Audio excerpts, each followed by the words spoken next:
You are listening to the Break Time Tech Talks podcast, a bite-sized tech podcast for busy developers, where we'll briefly cover technical topics, news snippets, and more in short time blocks. I'm your host, Jennifer Reif, an avid developer and problem solver with special interest in data, learning, and all things technology. This week was a firecracker. I really enjoyed learning a bunch of things and running up against some walls to break through.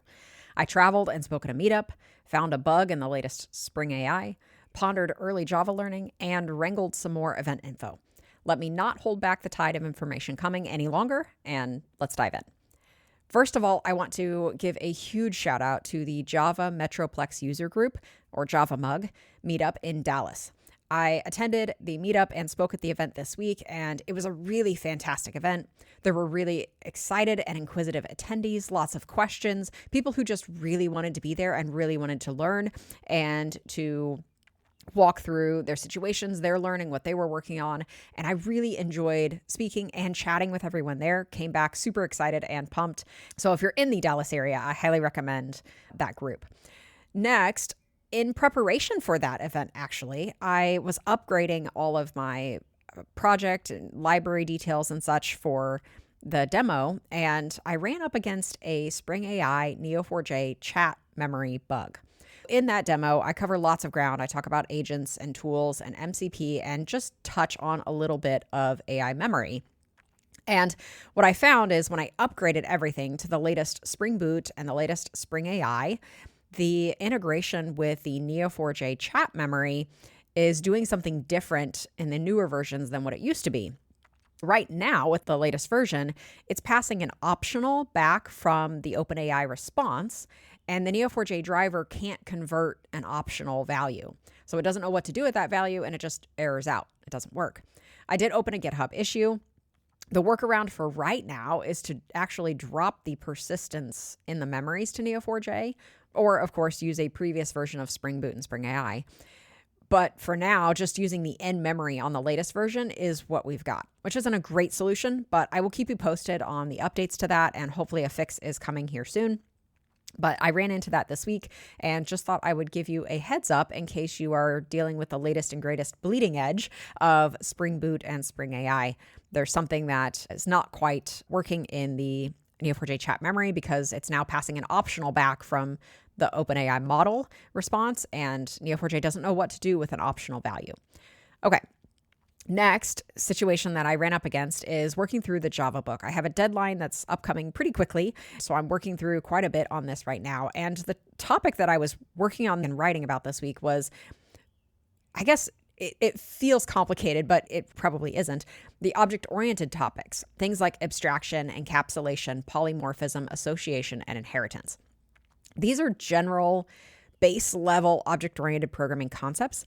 However, the way that I learned them, I felt was really frustrating because I never understood what these things were actually doing and what purpose they really served. At the time, of course, I was going through typical college classes. So I was doing a define, memorize, take the test type of approach to learning, which isn't the best for really understanding things anyway. But I really wanted to change that type of learning in the book that we're working on this round and give something that was a bit more use case, hands-on, relevant, and then explain those terms and say, hey, this is what this is called in Java, but really focusing on the solution and the problem that those things solve first. To back up a little bit, in case maybe you need a bit of a refresher, I know I did, association is how objects, specifically your domain classes, interact with one another. This is the type of relationship between objects. Of course, there's lots of different types of relationships that different objects can have. If you're looking at animals and pets, or vehicles and specific brands of vehicles, or if you're looking at clothing lines or whatever it happens to be, there's lots of different types of associations you can have between different classes that are in your Java application. Depending on the use case and the objects that you want to model, there are lots of different ways that you can connect to these. Think about companies and job roles, retail locations and products, students and courses, and so much more. The way that I learned these was very irritatingly complex. They were glossed over, assuming you would fully grasp them later. But what if they could have been explained in a way that I could have understood them then? Priorities in a classroom setting or in an academic setting are typically to learn enough to pass the class and complete the assignments. So much different goal than the way that I approach learning now. However, in self-driven learning, you want to learn to build better solutions or understand something better. Not that those don't sometimes exist in academics, but they are usually smaller priorities. Take a back seat to being able to complete the course or to get the degree or whatever it might happen to be. The way that I approach learning is definitely different, but I want to try to introduce that a bit more for someone who is working through this book. Some skills are indeed solidified with experience. So of course, I can't teach everything that I know now out of the box. It just doesn't, it takes time sometimes for this stuff to sink in a bit and really make sense. So that might be something that just needs to be solidified throughout your experience and the more models and applications that you build. However, it would be nice to experience the examples through learning that can clarify these concepts a bit better than the way that I learned them. So that's my approach. That was a lot of strategizing and really deep thinking on these concepts this week and trying to find a better approach to those who might be new to these concepts.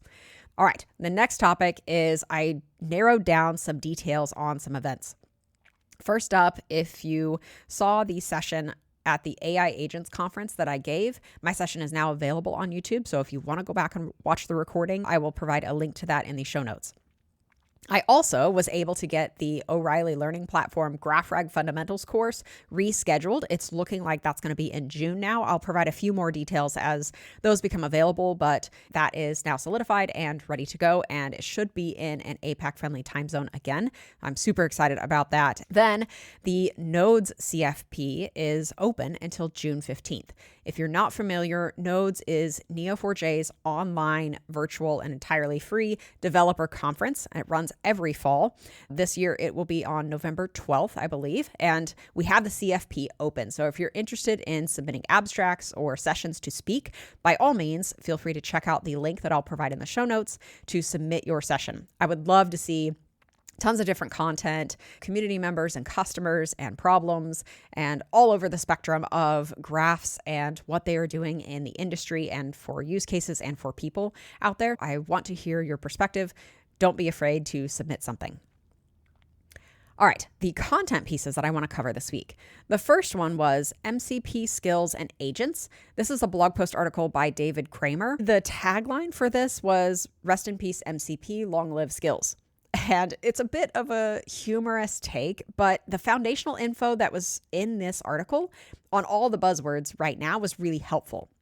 The author walked through a few of the key topics that we're seeing right now, things like MCP and agents and skills and a quick hit on commands and tools, etc. I haven't really dabbled with skills yet, so I really appreciated the details in this post, especially on that topic.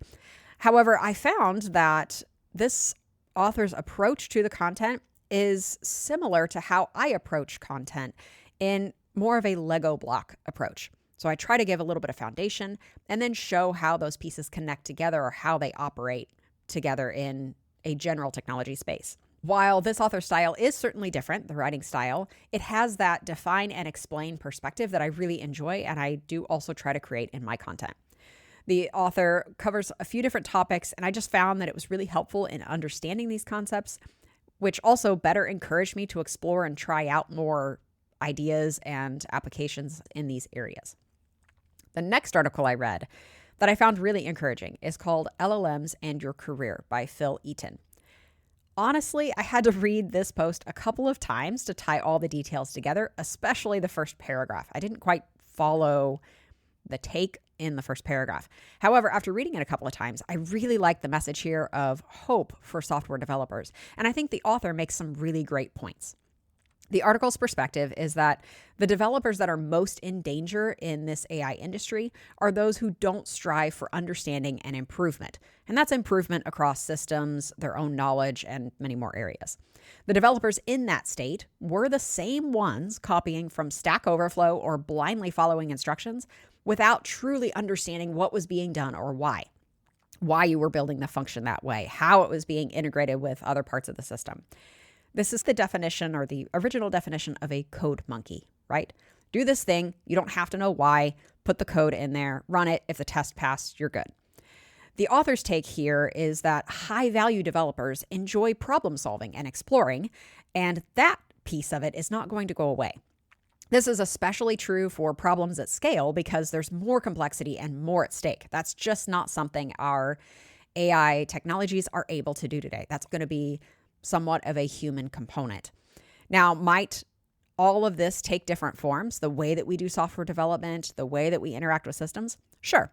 But humans are always going to find the next problem or challenge to tackle.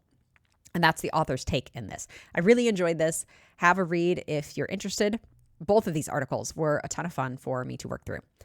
I'm still riding the highs of this week, from an exciting meetup to tackling challenging problems to extracting valuable perspectives from a couple of blog posts. There is so much I took away from it all. My plan is to carry that momentum forward into the upcoming days and weeks and continue learning and exploring. Thanks for listening, and happy coding.